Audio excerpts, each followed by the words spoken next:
مزمل شاہ صاحب، آپ صحافی بھی ہیں، بلاگر بھی ہیں، میڈیا ٹرینر بھی ہیں، کئی حوالوں سے لوگ آپ کو جانتے ہیں، لیکن اصل میں سید مزمل شاہ آپ کی نظر میں ہیں کون؟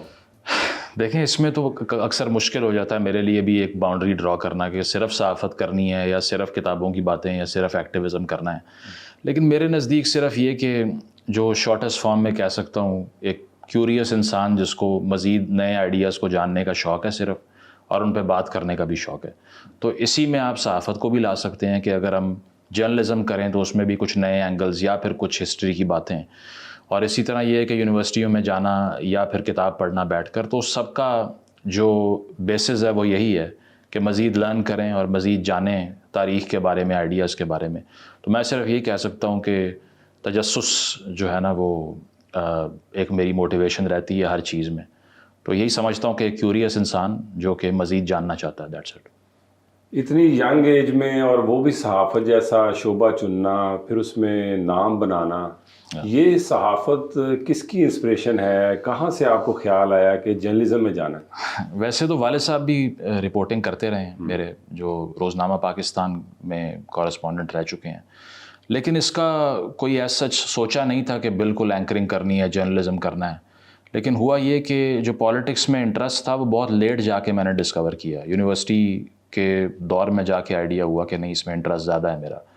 تو پھر وہ ان دنوں آپ کو پتہ ہے کہ ٹی وی اور ٹیلی ویژن میڈیا کا ایک بوم تھا. مطلب میں بات کر رہا ہوں 2008-9 کی آنورڈس اس سے. تو 2013 میں نے گریجویشن کا جو ہے وہ I was in the mid of the graduation. تو اس وقت بھی ایک رائز تھا انڈسٹری کا، اتنا ڈکلائن نہیں تھا جو اب انفارچونیٹلی آ رہا ہے. جی. تو ایک کریئر پاتھ بھی دکھائی دیا، اور سب سے بڑی چیز یہ کہ سیاست میں ویسے ہی بہت انٹرسٹ تھا، کیونکہ میرا جو خاندان تھا وہ ساؤتھ پنجاب سے، وہ بھی تھوڑا پولیٹیکل فیملی تھی. میرے دادا جو تھے انہوں نے فاطمہ جناح کی ٹکٹ پہ الیکشن لڑا بہاڑی سے. جی. اور اس کے بعد میں وہ منتخب بھی ہوئے چیئرمین وہاں پہ، ایوب خان صاحب کے اگینسٹ 65 کے الیکشن کی بات کر رہا ہوں. تو شاید وہ خون میں ہی تھا کہ پالیٹکس میں انٹرسٹ جو ہے وہ اپیل کرتا تھا مجھے. تو اب سیاستدان بننے کے لیے کروڑوں روپے تو تھے نہیں الیکشن لڑنے کے لیے، تو پھر صحافت ہی کرنی تھی، تو وہی کر لی پھر. بالکل ٹھیک ہے. بچپن کے بارے میں کچھ بتائیں کہ کہاں آپ کی انیشل جو ایجوکیشن تھی وہ کہاں سے تھی؟ لاہور کب آئے آپ، اور لاہور کو کیوں چنا آپ نے کہ یہیں سے میرا جو صحافتی کیریئر ہے یہی بنے گا؟ صحیح. ہاں نہیں، اس میں ویسے تو جو اسکولنگ تھی وہ چینج ہوتی رہی. پہلے تو وہیں پر پڑھا میں، 5ویں گریڈ میں تقریباً یہاں پر آیا. تو 5ویں 6ٹھے گریڈ میں یہاں سے تب سے لے کے آنورڈز یہیں پر تھا. کچھ دفعہ ایسا ہوا کہ واپس جانا پڑا، لیکن پھر وہ کنٹینیو کیا یہیں پہ. لاہور اسی لیے کہ میری جو والدہ کا خاندان تھا وہ یہیں پر رہائش پذیر تھا، تو ایک اچھی آپشن اسی لیے لگی کہ کچھ ریلیٹیوز بھی تھے یہاں پہ. اور دوسری چیز یہ ہے کہ اگر پنجاب میں، جنوبی پنجاب یا اس طرح کے علاقوں میں کسی نے تعلیم حاصل کرنی ہے، یونیورسٹی جانا ہے، تو لاہور کے علاوہ آپشن نہیں ہے. ملتان بھی میں نہیں سمجھتا اتنا ڈیولپڈ تھا کہ میں وہاں چلا جاتا، یا پھر اگر اسلام آباد یا کسی اور پروونس کی طرف جانا ویسے مشکل ہوتا ہے کم ایج میں اتنی جلدی. تو یہی تھا کہ لاہور اسی لیے ایک آپشن تھی کہ پنجاب کے اندر اگر ایجوکیشن آپ نے لینی ہے تو لاہور کے علاوہ میرا خیال ہے کہ آپشن نہیں ہے آپ کے پاس. اسی لیے جیو آیا پاکستان میں، نیا لانچ ہوا، تو ثنا مرزا، جاوید اقبال، طارق متین اور وجیح ثانی جیسے سینئر جو لوگ تھے انہوں نے، ہم نے دیکھا کہ وہ جرنلزم میں نیوز اینکرنگ سٹارٹ کی. اب 2025 میں جب ہم خاص طور پر پرٹیکولر نیوز اینکرنگ کی بات کریں، آپ بھی نیوز اینکر رہے ہیں بڑا عرصہ، تو آپ کو لگتا ہے کہ جو نئے لوگ ہیں وہ ویسے محنت کر رہے ہیں جیسے ان لوگوں نے محنت کی اور آپ نے جیسے محنت کی؟ دیکھیں، اس میں نا مسئلہ یہ ہوتا ہے کہ آپ نیوز اینکرنگ تو ضرور شروع کر لیتے ہیں. پاکستان کے اندر بھی میں نے بہت سے چینلز میں نے تقریباً 7 چینلز میں کام کیا. جی. تو میں نے وہاں پر یہ ہوتے ہوئے دیکھا ہے کہ اس انیشیل سٹیج پہ تو ایکسائٹیڈ ہوتے ہیں کہ ٹی وی پر آ جائیں گے، لوگ ہمیں دیکھیں گے، لیکن نا ایک دفعہ وہ ہو جائے تو وہاں پر رک جاتے ہیں.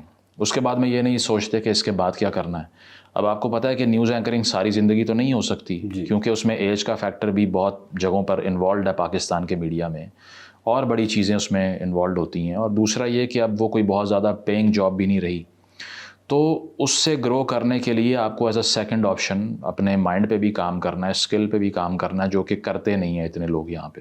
کیونکہ وہ صرف کہتے ہیں کہ ایک اسکرپٹ دے دیں ہمیں، ہم وہ پڑھ لیں گے، میک اپ کر کے بیٹھ جائیں گے اور گھر چلے جائیں گے. اس کے بعد سیکنڈری آپشن کوئی وہ کنسیڈر نہیں کرتے. تو یہ ایک چیز ہے کہ میں سمجھتا ہوں کہ جب تک کوئی ینگسٹر جو اس انڈسٹری میں قدم رکھ رہا ہے وہ صرف اپنے آپ کو لائف لانگ صرف ایک نیوز اینکر کے طور پہ دیکھ رہا ہے تو غلط اس لیے کر رہا ہے کہ یہ لانگ ٹرم آپشن نہیں ہو سکتی، نہ ساری زندگی آپ یہ کام کر سکتے ہیں. تو اس کو آپ ایز اے اسٹیپنگ سٹون ایک انیشیل سٹیج سمجھیں، یہ نہ سمجھیں کہ آپ نے ساری زندگی ایک ہی کام کرنا ہے، اس سے آگے نہیں بڑھنا. اور اس کے لیے یہی ہے کہ اپنا اسکل جو ہے وہ سیکنڈری طریقے سے اس کو ڈیولپ کریں. بالکل ٹھیک ہے. اس پہ تھوڑا سا یہ بتائیے گا کہ 2025 میں ابھی جو جرنلزم ہو رہی ہے یا جو آپ جرنلزم کر رہے ہیں، آپ بھی ایک ادارے سے منسلک ہیں ایکسپریس ٹی وی سے، کیا یہ واقعی جرنلزم ہے؟ دیکھیں اس میں زیادہ تو ہو یہ گیا ہے کہ بہت سے صحافی انفارچونیٹلی وہ پارٹیوں کے کارکن بن گئے. جی. کیونکہ ایک صحافی کی پہچان نہ کسی بھی لیڈر کو سپورٹ کرنا نہیں تنقید کرنا تھی. یعنی کہ کوئی اپنی کسی کرٹیک کی وجہ سے یا کسی کا ناقد ہونے کی وجہ سے پہچانا جاتا تھا. صحافت کا کام ہی یہ ہے کہ اسپیکنگ ٹروتھ ٹو پاور، یعنی کہ جو طاقت میں لوگ ہیں ان کے سامنے سچ بھی بولیں اور ان کی جو لوپ ہولز اور پرابلمز ہیں وہ عوام تک پہنچائیں. لیکن ہمارے یہاں 2012-13 کے بعد سے جو صحافت پریویل کی ہے پرائیویٹ میڈیا کے اوپر، اس میں صرف یہ ہے کہ دو گروپ بن گئے ہیں. ایک جو ہے وہ ایک پارٹی کے ساتھ ہے، دوسرا دوسری پارٹی کے ساتھ ہے، اور ہر کوئی اپنے لیڈر کو دن رات گلیمرائز کر رہا ہے، جو کہ صحافت کا نہیں پی آر کمپنی کا کام ہوتا ہے، جس کے پاس ایک کیمپین لاؤ اور وہ آپ کے لیے ایک اچھی سی پی آر اسٹریٹجی ڈیزائن کر کے دے. تو انفارچونیٹلی خالصتاً صحافت تو نہیں ہو رہی، کیونکہ وہ صرف اور صرف تنقید پہ بیسڈ ہوتی ہے. وہ پازیٹیو چیزوں کو جو ہے وہ پراسپر کروانے کے لیے نہیں ہوتی. تو آج کل خاص طور پہ سوشل میڈیا کے اوپر جو لوگ موجود ہیں وہ تو صرف پارٹی کارکنان ہیں. بہت کم لوگ ہیں، میں یہ نہیں کہہ رہا کوئی بھی نہیں ہے، یا میں بھی یہ کہوں کہ میرے علاوہ شاید کوئی یہ کام کر ہی نہیں سکتا تنقید کا. بہت اچھے لوگ کر رہے ہیں، میرے بہت سے سینئرز ہیں جو کر رہے ہیں، لیکن یہ ہے کہ کم ہے. زیادہ لوگ وہی ہیں جو اپنے بینیفٹ کے لیے پارٹی کا ماؤتھ پیس بن کے رہ گئے ہیں. بالکل ٹھیک ہے. 2018 میں عمران خان صاحب کی حکومت آئی اور ایک صحافیوں کی پورا ایک ٹولہ تھا جو ان کو سپورٹ کر رہا تھا کہ 90 دن دے دیں انہیں، 3 ماہ دے دیں انہیں. اچھا، اس کے بعد اگر کسی نے ٹویٹ بھی کیا تو وہ بھی ان کو ٹویٹ بھی ڈیلیٹ کرنا پڑا اور اتنے برے حالات رہے. آپ واحد، میں آپ کو فالو کرتا رہا ہوں، جو آپ دلیل سے بات کرتے تھے. اگر خان صاحب کی کسی بات پہ تنقید کرتے تھے تو ایک دلیل سے بات کرتے تھے. تو آپ کو نہیں لگتا کہ ایک صحافی کا یہی کام ہے کہ وہ ایک دلیل سے بات کرے، بجائے اس کے کہ وہ پتہ چلے کہ جی یہ پٹواری ہے یا ایک نئی ٹرم یوتھیا یوز کی جاتی ہے؟ تو آپ اس کے بارے میں کیا کہتے ہیں؟ دیکھیں، وہ میرا خیال ہے کہ میں اسی لیے جو میری بات تھی اس کو اتنا زیادہ مائنڈ بھی نہیں کیا دونوں طرف، یعنی کہ پی ٹی آئی اور نون لیگ کے لوگوں نے. اس کی وجہ یہ ہے کہ میں ذاتی حملوں پہ بیس تو صحافت نہیں کر رہا کہ میں یہ کہوں کہ کسی سیاسی لیڈر کا پرسنل لائف سٹائل بہت برا ہے یا پھر یہ بہت بدکار انسان ہے. تو میں نے جتنی بھی بات کرنے کی کوشش کی وہ ایویڈنس کی بیس پہ. اس کی وجہ یہ ہے کہ میرے پاس نہ کوئی چڑیا تھی نہ ذرائع تھے جو ہمارے سارے صحافیوں کے پاس ہوتے ہیں. تو میرے پاس صرف یہی تھا کہ بھائی یہ ریفرنس ہے، اس کتاب میں یہ لکھا ہوا ہے، جا کے پڑھ لیں. ٹھیک ہے، تاریخ میں یہ ہوا، 30-40 سال پہلے یہ ہوا، اس الیکشن میں یہ ہوا، اس میں یہ ہوا. تو اگر آپ کی ویڈیو دیکھ کے یا آپ کا ویلاگ دیکھ کے یا آپ کی رائے سن کے کسی کو کچھ سیکھنے کو ہی نہیں ملا تو پھر آپ بھی فیل ہو گئے ہیں، اور جو آپ کو دیکھ رہا ہے وہ بھی اپنا نقصان کر رہا ہے. تو یہ مجھے پہلے دن سے کلیئر تھا کہ اگر بات کرنی ہے تو وہ صرف اور صرف ریفرنسز کے ساتھ کرنی ہے. بیکاز میں نے اپنے آپ کو بہت بڑی چیز نہیں سمجھنا. میں نے یہ سمجھنا ہے کہ میں صرف ان آئیڈیاز کو کنوے کر رہا ہوں، ٹھیک ہے، اور لوگوں نے خود سوچنا ہے. میں نے ان کو نہیں بتانا کہ آپ یہ سوچ لیں یا اس کو ووٹ دے دیں. صحافی کا کام ہی نہیں ہے کسی کو بتائے کس کو ووٹ دینا ہے.